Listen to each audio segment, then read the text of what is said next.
Spirit with God.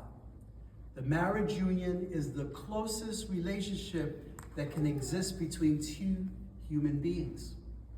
When a man and a woman decide to join together in marriage, they should do so with full realization of their responsibilities to each other as well as to God.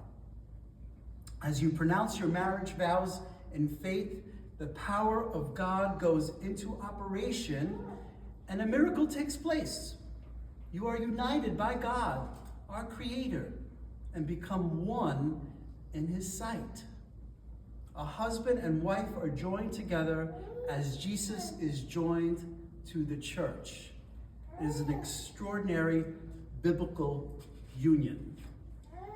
In Ephesians, it says that you have become one flesh with the Lord. You are His. He is yours. And you are together with Him. And now don't ever tamper with this holy union. The love of God doesn't say, I love you, but do you really love me? The love of God says very simply, I love you. That's all it ever says. Don't take this miracle lightly, nor the call that God has placed upon you as a couple. Don't ever let the sun go down on your anger.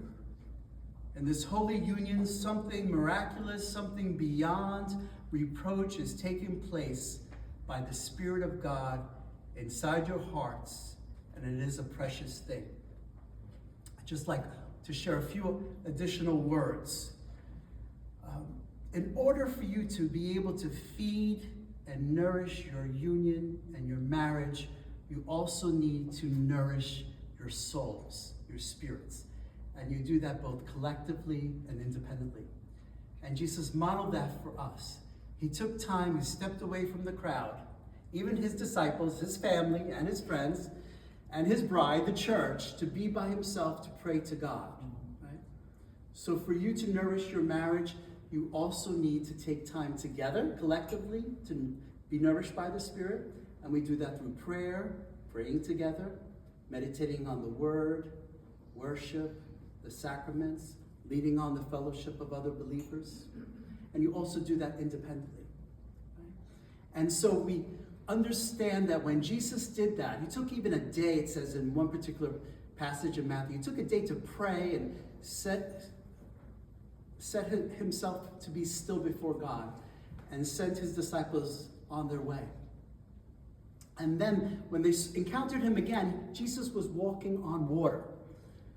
So it affirms in us that when we do take the time to nourish our spirits, we can walk on water. And we need to in this world, right? We need to do miraculous things together and independently for the sake of God's kingdom.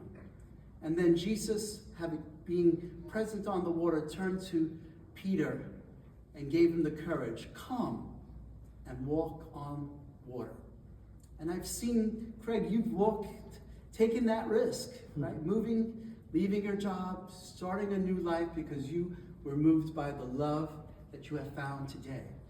So continue to walk on water. And if one of you, and it will happen, may stumble or fall, you reach out and help the other person up. And that is what marriage is about, right? That you each there to support one another. But don't forget to nourish your spirit, your soul. It will nourish your marriage. Amen? Amen.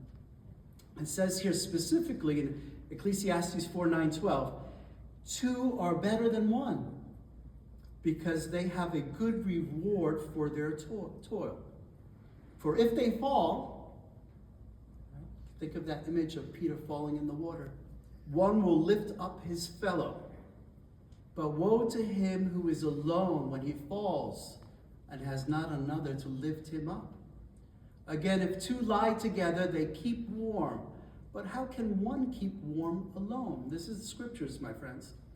And though a man might prevail against one who is alone, two will withstand him. A threefold cord is not quickly broken. Amen? Craig and Teresa have both written messages to each other that God has placed in their individual hearts, and they will share their thoughts with us now.